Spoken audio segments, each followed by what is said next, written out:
this is Tim from Your Sig Studios. Today in this video, I'm going to show you how to permanently fix the stick drift on your Xbox Series X or S controller. So to do this, we need to take it apart. So flip on over the controller. You can see I have one cover removed on the side, but we want to remove the battery cover, and there's going to be one screw under here that's hidden that we want to remove.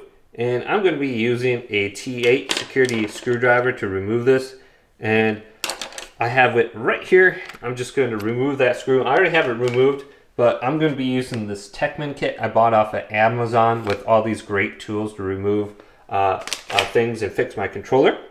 And also I have these little pincers right here that I'm going to be using, as well as these plastic removal tools that don't scrape the controller. So remove this one screw right here, and then we're going to remove the side cover. And you don't want to use your screwdriver on this because it's going to scratch and break the plastic. So I just use this plastic piece. I start up at the top, and then I go on down the side right here.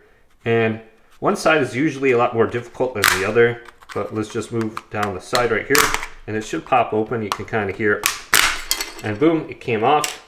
Then we're going to have 4 screws once we remove this. Here, here, here, and here. And then the one in the middle, so that is 5 totals. And keep these screws in a safe spot. These are going to roll around on you, get in the carpet or on the floor. So if you have like a little bowl or a cup, place those in that so you don't lose them. Now with this removed, you got these 4 screws. You're going to notice this cover on the back is going to come off. Just like this. And then we can place this to the side. Then we can remove the cover on the back. Now, when you're placing this cover back on, take note of these little areas where the battery charges. We want to feed this over so it's on the inside. So you might actually keep it on inside the controller and not on the outside, I should say. You want to be able to see these. So make sure those are visible so it can actually charge the battery. Then I'm going to remove the thumbsticks. And we have to decide which one we want to fix. So typically the right one. So when you flip over the controller, it's going to be on the opposite side. So it's going to be the left one for me. So just remember, so you flip it over, just where it is. Okay. Now let's go to the opposite side of my controller so I can see the circuit board. And now we're going to want a T6 security screwdriver to remove the screws on the inside here. So you get 4 of them on this board. And you might have some plastic coverings or maybe some tape holding these wires down.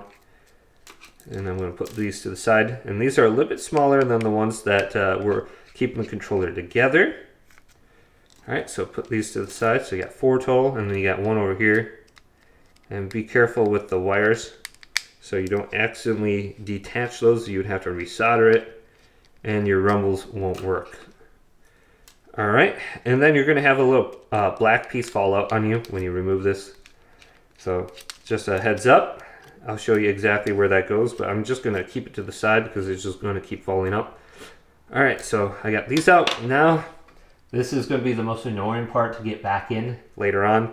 So I'm going to detach these cables and just take note where they are.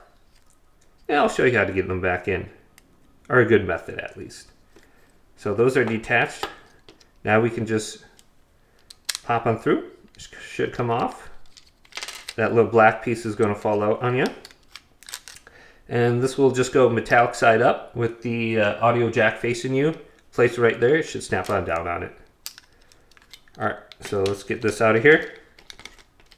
Be careful not to ruin those wires.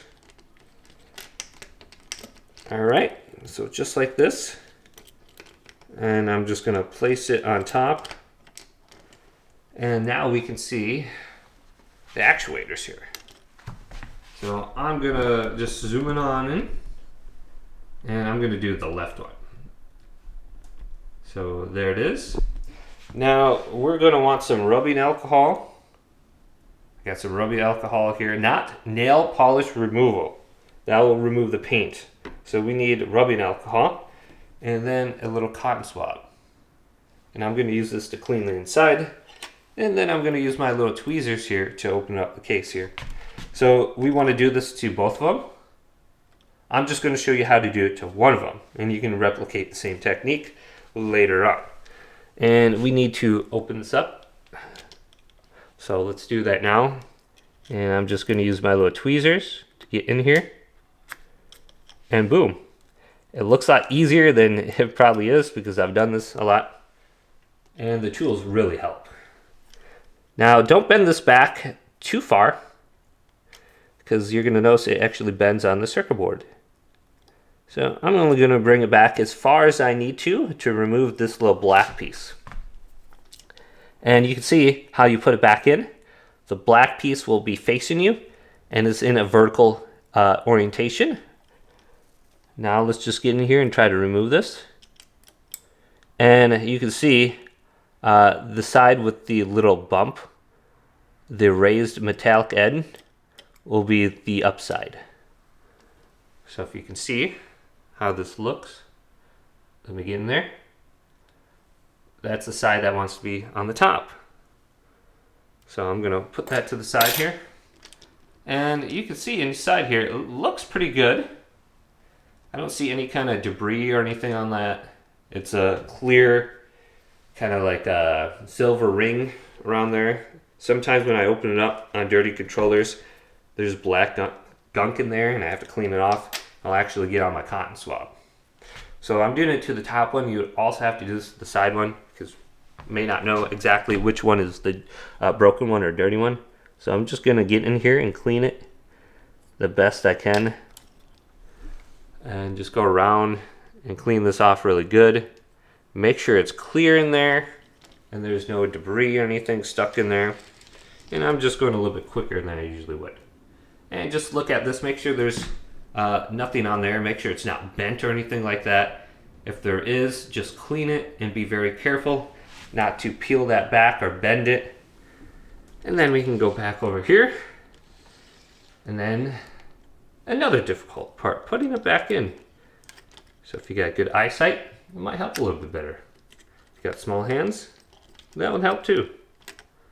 All right, so let's put it back in. So once again, the side with the little ridge or bump, that's going to be the upside. And we want to flip it around so we can see the black side here. And then we want to position it in here. So let's see if we can get it in first try. And looking at the camera, I got it in. And I might just push it down with my finger a little bit so it's in there. Yep. So you can see. Now I just want to squeeze this in and snap it on so it connects again. And that looks pretty good. I have to push it in just a little bit. You might hear like a little snap when you get in there, but that looks like it's on enough. Yep. Now I'm going to just feed that back through and we can put the controller back together. So rather easy to do. Just those two little cords will probably be the most difficult part when you're flipping it back around. So you can do that right now.